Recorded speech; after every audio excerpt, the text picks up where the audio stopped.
Let me tell you people about this blackjack game. Le sujet de ce documentaire est les jeux de hasard, ou plus précisément les jeux d'argent.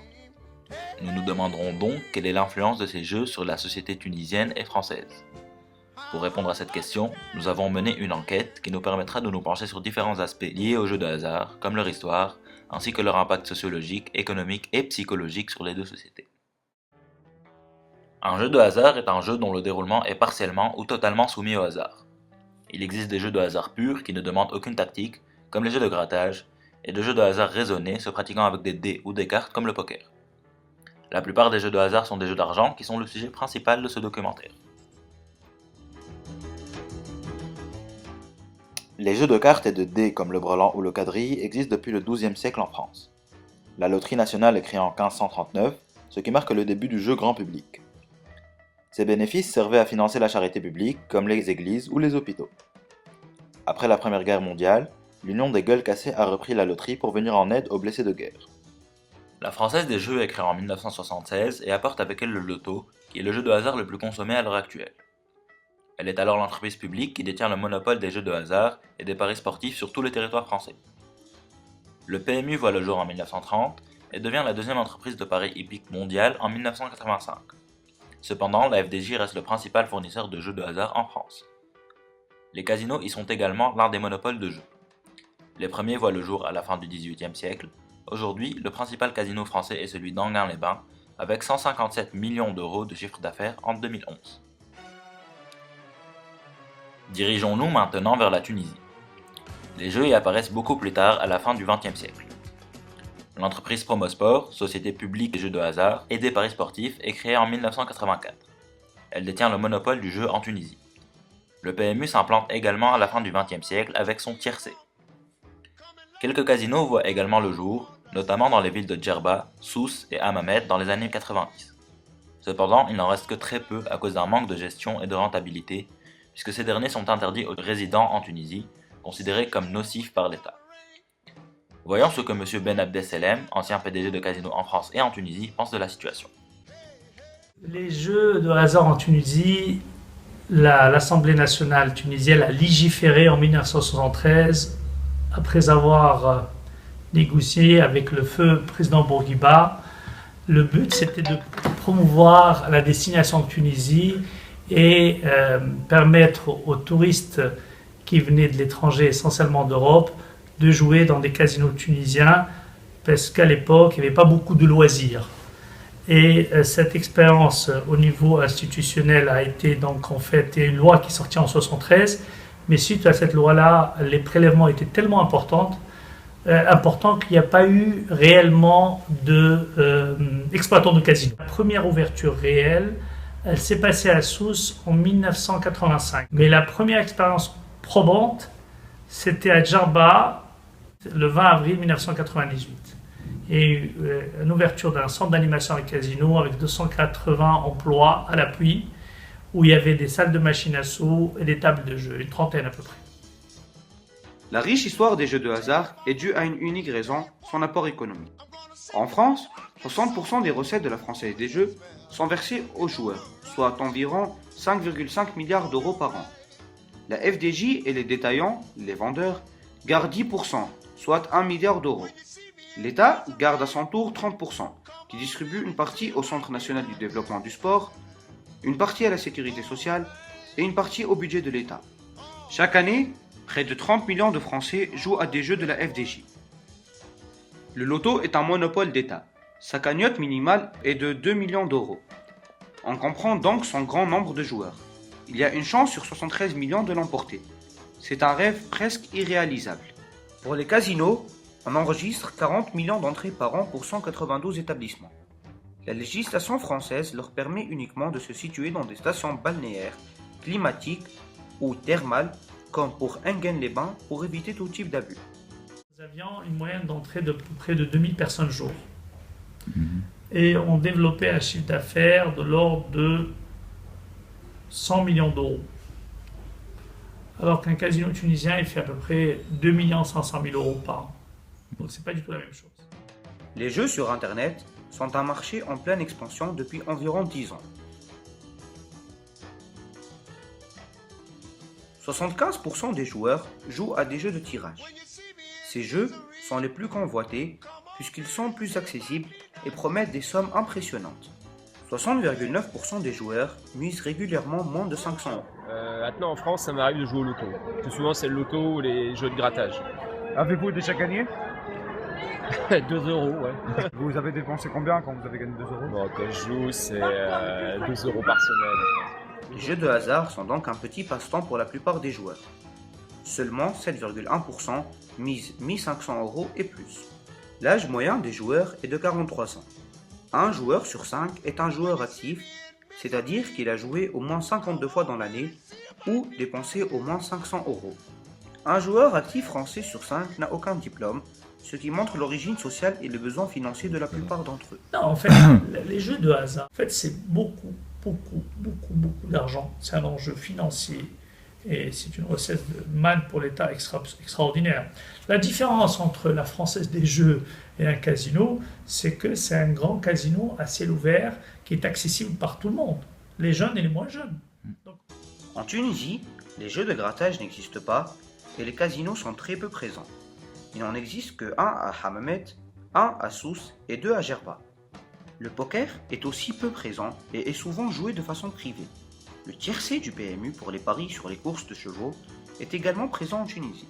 Le Promosport et le PMU sont de ce fait les 2 réelles entreprises des jeux de hasard implantées en Tunisie, puisqu'elles promettent également des sommes considérables, alimentant le rêve social engendré.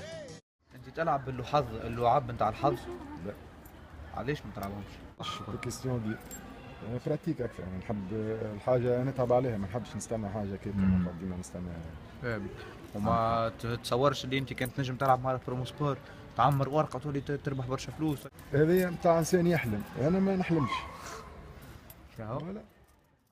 La cagnotte du Promosport peut atteindre plus d'1 million de dinars, ce qui pousse énormément les gens à jouer, surtout dans un pays où 15,5% des habitants vivent sous le seuil de pauvreté.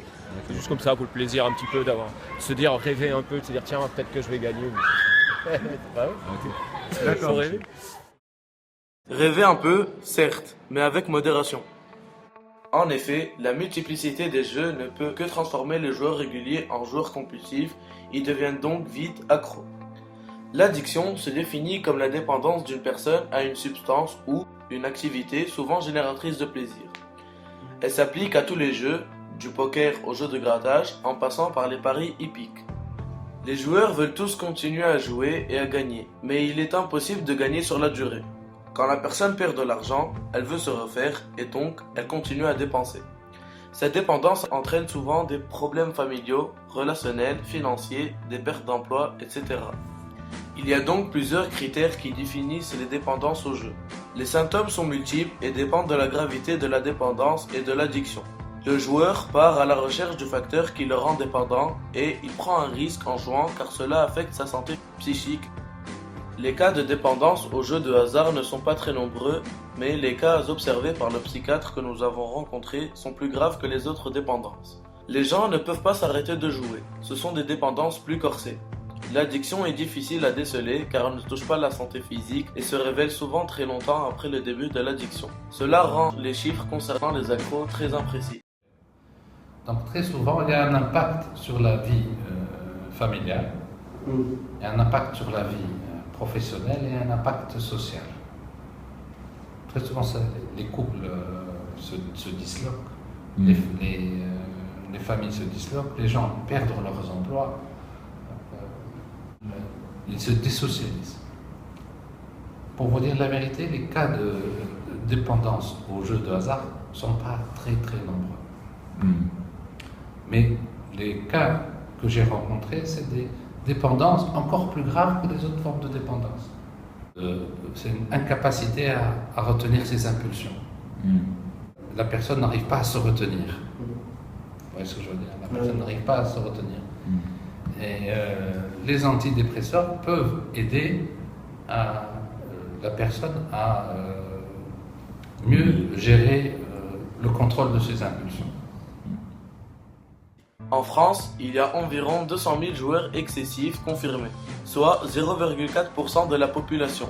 Ces chiffres sont très difficiles à évaluer car l'addiction aux jeux de hasard n'a pas de répercussions sur la santé physique du joueur et est donc très difficile à repérer.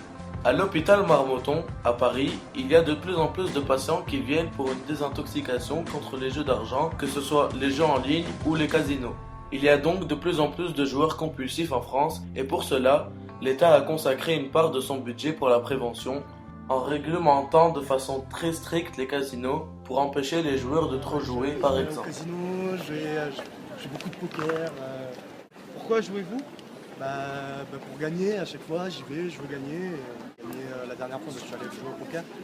J'ai fait 10 000 euros, je suis reparti avec mes 10 000. En 3 semaines, c'était cramé. Et là, pour l'instant, je suis dans le négatif. Sans indiscrétion, vous dépensez combien environ par semaine ou par mois? Ça tourne autour de la paye, quoi. La paye qui part dans le mois.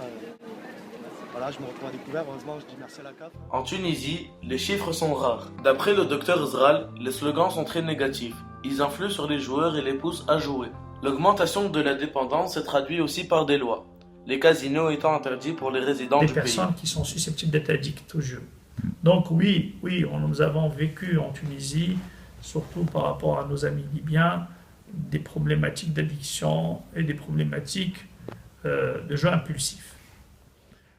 De nos jours, le promosport fait presque partie intégrante de la vie de nombre de Tunisiens. Tout le monde, ou presque, a déjà tenté sa chance en espérant gagner le gros lot. C'est la fabrique d'un rêve social. Il y a même des personnes qui consacrent un budget mensuel destiné à ce jeu.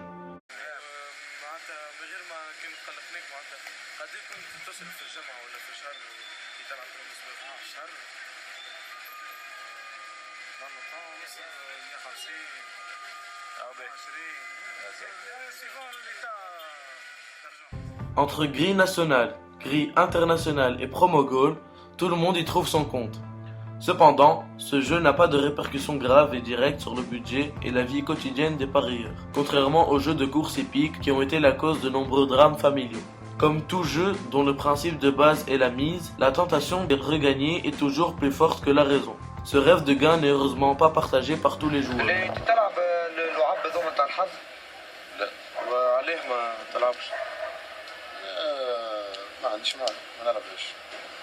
ما كي تشوف توا مثلا يحكيو في التلفزة مع برومو سبور كنا رابحين ما تأثرش فيك وتحب تلعب تسمع كيكا؟ تشوق شوي وبعد ما عنديش معك ما نلعبش. عمرك ما جربت تلعب؟ جامي برشا صحابي اللي حلوا يجي نلعب ويجي عمي اللي شنو ما نحبش نلعب.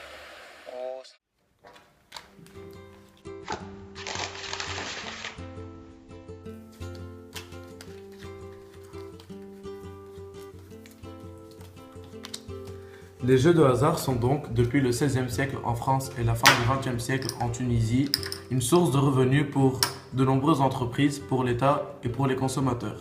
Ils sont cependant plus répandus et rentables en France qu'en Tunisie. Toutefois, dans les deux pays, le rêve de gain engendré par ces jeux peut causer de graves problèmes, psychologiques ou financiers pour les joueurs, toujours à la recherche du fameux jackpot qui améliorerait leur situation financière. Des mesures sont prises pour réduire ce problème, mais ne permettent pas de l'éradiquer. C'est pourquoi nous vous recommandons de rester dans la modération pour ne pas sombrer dans le jeu compulsif. A bientôt pour un nouveau documentaire.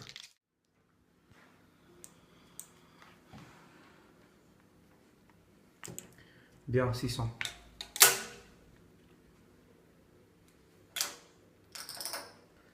Tapis.